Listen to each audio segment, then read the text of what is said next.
और अब सीधे लिए चलते हैं सोनभद्र, जहां पर मुख्यमंत्री योगी आदित्यनाथ क्या कुछ कह रहे हैं, सुनिए। विधायक खेलकूद प्रतियोगिता के आज के समापन कार्यक्रम में मंच पर उपस्थित प्रदेश सरकार में मंत्रिमंडल के मेरे वरिष्ठ सहयोगी, इस जनपद के प्रभारी मंत्री श्री रविंद्र जायसवाल जी, इसी जनपद की माटी के लाल और प्रदेश सरकार के मंत्री श्री संजय कुमार गौड़ जी, आज के इस कार्यक्रम के आयोजक लोकप्रिय विधायक श्री भूपेश चौबे जी, माननीय विधायक घोरावल श्री अनिल मौर्य जी, विधान परिषद सदस्य श्री श्याम नारायण सिंह उर्फ विनीत सिंह जी, जिला पंचायत अध्यक्ष सोनभद्र श्रीमती राधिका पटेल जी, जिलाध्यक्ष भारतीय जनता पार्टी श्री नंदलाल गुप्त जी, पूर्व सांसद श्री राम शकल जी, नरेंद्र कुशवाहा जी, जिला प्रभारी अनिल कुमार सिंह जी, आज के इस कार्यक्रम में उपस्थित भारतीय जनता पार्टी, अपना दल, निषाद पार्टी और राष्ट्रीय लोक दल के सभी पदाधिकारीगण, खेलकूद प्रतियोगिता के साथ साथ सांस्कृतिक कार्यक्रमों में प्रतिभागी बने सभी इस जनपद के संस्कृति कर्मी और सोनभद्र जनपद से जुड़े हुए मेरे सभी उपस्थित बहनों और भाइयों, मैं सबसे पहले उत्तर प्रदेश की ऊर्जा राजधानी के रूप में विख्यात जनपद सोनभद्र की इस पावन धरा को कोटि कोटि नमन करता हूं। आप सबका अभिनंदन करता हूं। केवल प्रदेश ही नहीं बल्कि देश की आदि परंपरा को समेटे हुए, सृष्टि के प्रारंभ के जीवाश्म पार्क, गुफा चित्रों, प्राकृतिक संसाधनों, जल एवं वन से परिपूर्ण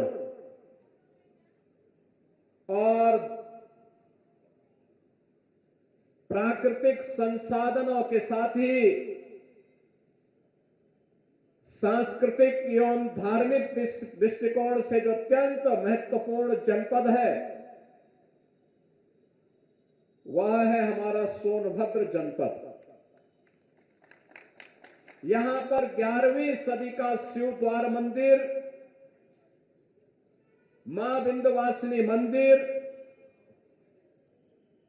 श्री काशी विश्वनाथ मंदिर, मां ज्वालामुखी देवी मंदिर, मां मुंडेश्वरी माता मंदिर के चतुष्कोणीय आवरण के बीच ये पूरा जनपद अवस्थित है और इसलिए यह जनपद अत्यंत महत्वपूर्ण है। अपनी भौगोलिक, अपनी सांस्कृतिक, अपनी आध्यात्मिक और अपनी प्राकृतिक बनावट के कारण अत्यंत महत्वपूर्ण है। और अगर मैं कहूं कि भारत के अंदर स्विट्जरलैंड बनने की सामर्थ्य अकेले हमारा सोनभद्र जनपद रखता है तो इसमें कोई अतिशयोक्ति नहीं। अकेले सोनभद्र जनपद 12,000 मेगावाट विद्युत उत्पादन करता है। इसीलिए मैंने इसको कहा कि उत्तर प्रदेश का यह ऊर्जा का राजधानी के रूप में विख्यात जनपद है और इसलिए इस धरती को मैं कोटि कोटि नमन करते हुए आप सबका हृदय से अभिनंदन करता हूं। बहनों और भाइयों, आज मुझे बहुत अच्छा लगा। आदरणीय प्रधानमंत्री जी की प्रेरणा से जब हम खेलकूद की बात करते हैं, नए भारत की बात करते हैं, तो सर्वांगीण विकास के भारत की बात होती है। और याद रखना, भारत विकास के नित नए प्रतिमान तब स्थापित करेगा जब उत्तर प्रदेश विकास करेगा। उत्तर प्रदेश विकास तब करेगा जब हर जनपद विकास के पायदान पर मजबूती के साथ खड़ा होगा। केवल एक जगह के विकास से प्रदेश का विकास नहीं होगा, हमें सर्वांगीण विकास की उस रूपरेखा को आगे बढ़ाना पड़ेगा। इसमें आध्यात्मिक सांस्कृतिक विरासत का विकास तो हो ही, भौतिक विकास के कार्य भी हो, शिक्षा स्वास्थ्य के साथ साथ रोजगार और खेलकूद की गतिविधियों को भी उतनी प्राथमिकता के साथ आगे बढ़ाया जाए। और इसी को ध्यान में रख करके प्रधानमंत्री मोदी जी के नेतृत्व में पिछले 10 वर्ष के अंदर विकास के नित नए प्रतिमान को स्थापित करने का काम किया गया। आज एक नए भारत का दर्शन होता है। नया भारत कहीं काशी विश्वनाथ धाम के रूप में जाना जाता है। अयोध्या में 500 वर्षों की विरासत को संरक्षित करते हुए राम मंदिर के निर्माण का भव्य स्वरूप सामने आता है। एक नई अयोध्या के दर्शन होते हैं। तो प्रयागराज की धरती पर इस सदी का पहला महाकुंभ भी आज हमें दर्शन करने का अवसर प्राप्त हो रहा है। करोड़ों लोग, आपने देखा होगा पिछले 3 दिन में लगभग 6 करोड़ श्रद्धालुओं ने प्रयागराज में मां गंगा, यमुना और सरस्वती की पावन त्रिवेणी के संगम में डुबकी लगाकर के पुण्य के भागीदार बने हैं। हर कोई प्रयागराज आना चाहता है, हर कोई काशी आना चाहता है, हर कोई अयोध्या आना चाहता है। ये प्रधानमंत्री मोदी जी की विरासत और विकास की उस परिकल्पना का साकार रूप है जो आज दुनिया देख रही है। और प्रधानमंत्री मोदी जी के कारण ही उत्तर प्रदेश में 1 डिस्ट्रिक्ट 1 मेडिकल कॉलेज की परिकल्पना साकार हो रही है। मैं बधाई दूंगा सोनभद्र वासियों को, यहां के जनप्रतिनिधियों को। श्री भूपेश चौबे जी हैं, संजीव गौड़ जी हैं, अनिल मौर्य जी हैं, इन सबको मैं बधाई दूंगा। इन्होंने मांग की थी कि क्या सोनभद्र में भी मेडिकल कॉलेज बन सकता है। हमने कहा बन नहीं सकता, बनेगा, जरूर बनेगा। और आज यहां मेडिकल कॉलेज संचालित हो गया है। ये लोग बोलते थे कि क्या सोनभद्र में भी हर घर नल की योजना लागू हो पाएगी। हमने कहा होगी नहीं, होना है और उसको भी कर दिया गया है। वे जहां ऊर्जा है, जहां जल है, वहीं के लोग प्यासे रह जाए तो कैसे काम चलेगा। हम उन घरों तक जल पहुंचाएंगे। यहां के पौराणिक स्थलों का पुनरुद्धार करेंगे, उनका सुंदरीकरण करेंगे। जो रिजर्वायर बने हुए हैं, फ्लोटिंग सोलर पावर के माध्यम से ग्रीन एनर्जी के रूप में भी इस क्षेत्र को विकसित करने का काम करेंगे। यहां के लोगों के लिए यहीं पे रोजगार पैदा हो, यह भी करेंगे। और उसी कार्यक्रम की श्रृंखला में आज हम सब आपके बीच यहां पर आए हैं। मुझे बहुत अच्छा लगा और मैं धन्यवाद दूंगा श्री भूपेश चौबे जी को, जिन्होंने विधायक खेलकूद प्रतियोगिता को यहां पर इस रूप में लिया है। युवा तो हैं, छात्र छात्राएं तो हैं, सीनियर सिटीजन भी इस कार्यक्रम का हिस्सा बने। कितना मनोरंजन का खेल था जब रस्साकसी का खेल अमृत खेल के रूप में 60 साल से ऊपर के लोग उस रस्साकसी के साथ जुड़े थे। कितना मनोरंजन भी था, साथ साथ एक शक्ति की सामर्थ्य दिखाने का एक अवसर भी था। जीवन केवल घुट घुट करके जीने के लिए नहीं होता है। जीवन का मतलब जीवंतता होती है। इसमें ज्ञान भी है, परिश्रम भी है और मनोरंजन भी है। ये सब एक साथ मिलेगा। प्रकृति के साथ हम जीने के आदी होंगे तो स्वस्थ रहेंगे, दीर्घजीवी बनेंगे और यही तो जीवन है। ईश्वर की सर्वश्रेष्ठ कृति के रूप में मनुष्य है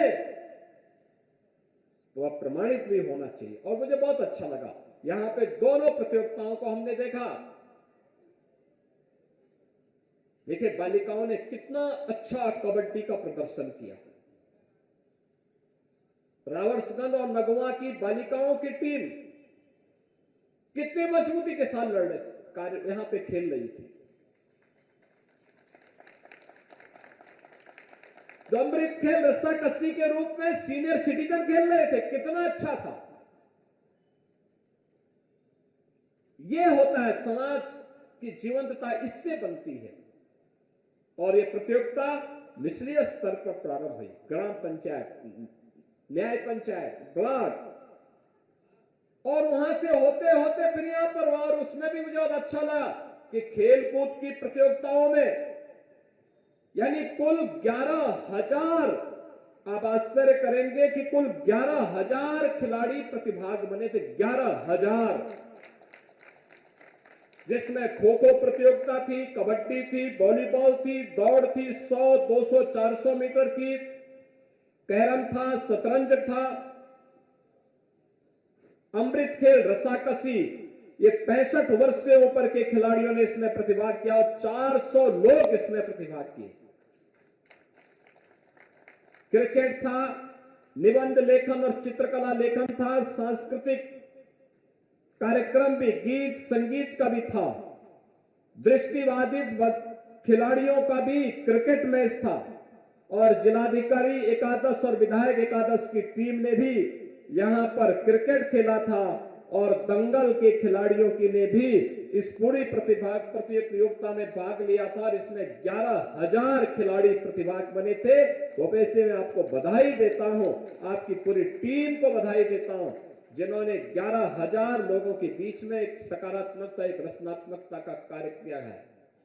खेलकूद और शतरंज और निबंध और चित्रकला लेखन के साथ साथ सांस्कृतिक कार्यक्रमों के साथ भी परंपरागत वाद्य के साथ इन कार्यक्रमों को आगे बढ़ाने का काम किया।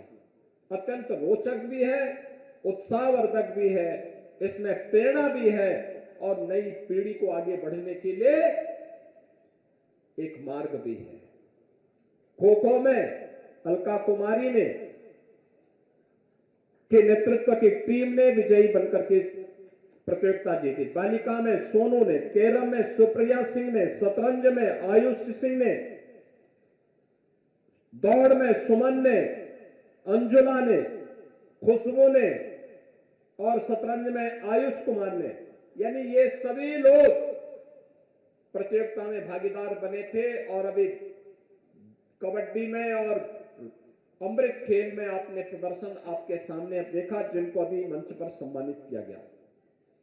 ये जनपद तो हमारे लिए अत्यंत महत्वपूर्ण है।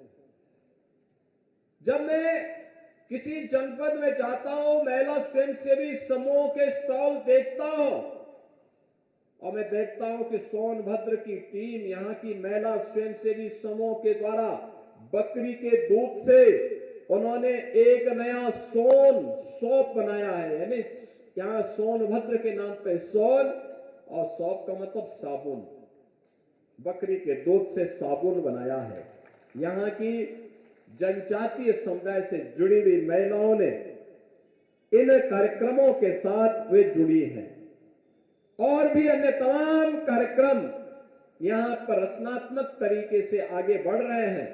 मैं आज के इस अवसर पर जब यहां पर इतने रचनात्मक कार्यक्रमों को आगे बढ़ाने का काम किया, डबल इंजन की सरकार भी इन कार्यक्रमों के साथ जुड़ रही है। याद रखना, ये डबल इंजन की भाजपा की सरकार ने ही इस चीज के लिए प्रेरित किया, आदरणीय प्रधानमंत्री जी की प्रेरणा से, कि हर गांव में खेल का मैदान हो, हर ब्लॉक स्तर पर एक मिनी स्टेडियम हो और जनपद स्तर पर एक स्टेडियम हो। लगातार इस पर कार्य हो रहा है। सरकार उसको आगे बढ़ाने के लिए प्रतिबद्ध है। सरकार ने खेल कूद की गतिविधियों को आगे बढ़ाने के लिए भी तमाम प्रकार के गतिविधि कार्यक्रमों को आगे बढ़ाया है। खासतौर पर ओलंपिक में, अगर ओलंपिक में कोई स्वर्ण पदक एकल गेम में जीतता है तो उत्तर प्रदेश सरकार उसको अलग से 6 करोड़ रुपए देती है। रजत पदक जीतती है तो 4 करोड़ और कांस्य पदक पर 2 करोड़ रुपए सरकार देती है। ओलंपिक गेम्स में स्वर्ण पदक पर 3 टीम गेम में रजत पदक पर 2 करोड़ और कांस्य पदक पर 1 करोड़ उपलब्ध कराती है। एशियन गेम में यह राशि स्वर्ण पदक पर 3 करोड़, रजत पदक पर 1.5 करोड़ और कांस्य पदक पर 75 लाख रुपए, और कॉमनवेल्थ गेम्स में स्वर्ण पदक पर 1.5 करोड़, रजत पदक पर 75 लाख और कांस्य पदक पर 50 लाख रुपए की सहायता सरकार उपलब्ध करवाती है। विश्व कप में स्वर्ण पदक पर 1.5 करोड़, रजत पदक पर 75 लाख और कांस्य पदक पर 50 लाख रुपए, और ओलंपिक में प्रदेश का कोई खिलाड़ी प्रतिभाग करता है तो उसे 10 लाख रुपए उस खिलाड़ी को हम राज्य सरकार के द्वारा वहां पर प्रतिभाग करने के लिए प्रोत्साहन सहयोग देते हैं।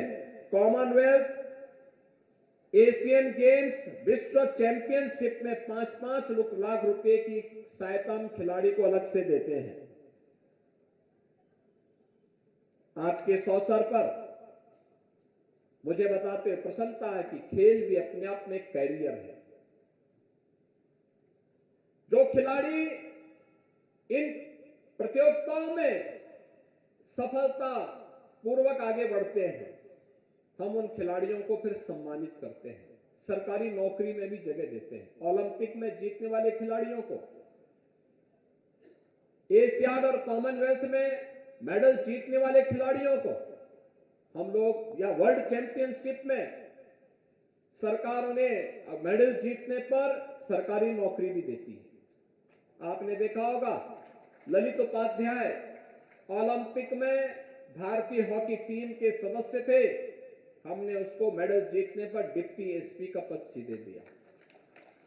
राजकुमार पाल भारतीय हॉकी टीम के सदस्य,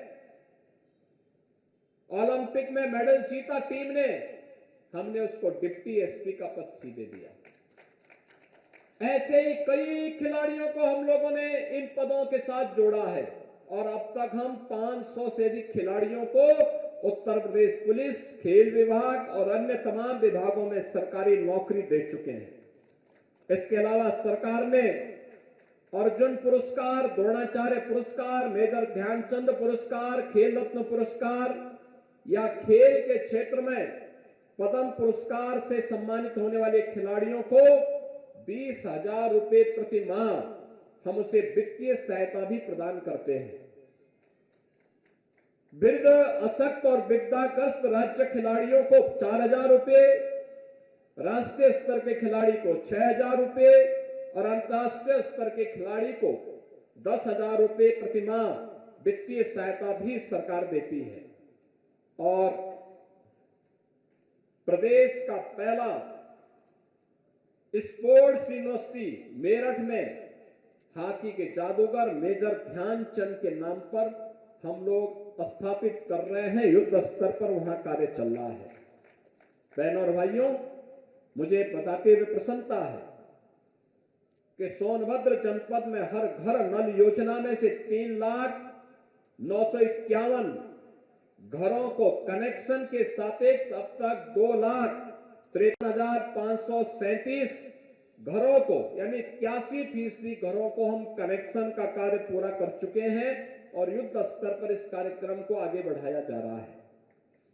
कनहर सिंचाई परियोजना का निर्माण 3,394 करोड़ रुपए की लागत से कराया जा रहा है और परियोजना के जनपद सोनभद्र के दुग्धी ओबरा के 108 गांवों के लगभग 50,000 से अधिक कृषक परिवारों की 35,000 हेक्टेयर से अधिक भूमि को सिंचाई की अतिरिक्त सुविधा भी इससे प्राप्त होगी। और मुझे यह भी बताते हुए प्रसन्नता है कि जब मैं पिछली बार आया था यहां पर संजय गौड़ और यहां के हमारे जनप्रतिनिधियों ने कहा था कि वनाधिकार अधिनियम के अंतर्गत अनुसूचित जाति जनजाति के निवासियों को यहां पर पट्टा वितरण की कार्रवाई को और खतौनी वितरण की कार्रवाई को तो मुझे बताते हुए प्रसन्नता कि 16,000 से अधिक पट्टों को अब तक यहां पर वितरण करने का कार्य भी संपन्न किया जा चुका है। इसके अलावा सरकार की अन्य तमाम योजनाओं का लाभ यहां उपलब्ध करवाया जा रहा है, चाहे वह किसान दुर्घटना बीमा योजना हो, किसान क्रेडिट कार्ड हो, किसान सम्मान निधि हो या फिर अन्य तमाम प्रकार की योजनाओं के बीच धरती आबा जनजातीय ग्राम उत्कर्ष अभियान, प्रधानमंत्री जनजातीय उन्नत ग्राम अभियान के अंतर्गत भी जनजातीय बाहुल्य गांवों को विभिन्न आधारभूत सुविधाओं से संतृप्त करने का काम किया जा रहा है। और मुझे तो प्रसन्नता है कि अकेले सोनभद्र जनपद की 176 गांवों को इसके लिए चयन किया गया है और इसमें अनुसूचित जनजाति के छात्र छात्राओं के लिए पीपरखाड़ कोन में एकलव्य मॉडल आवासीय विद्यालय का निर्माण भी कराया गया है। अन्य ब्लॉकों को भी इसके लिए चयन की प्रक्रिया के साथ जोड़ने का काम चल रहा है। बहनों और भाइयों, मुझे प्रसन्नता है कि अब सोनभद्र तेजी के साथ विकास की प्रक्रिया के साथ जुड़ रहा है।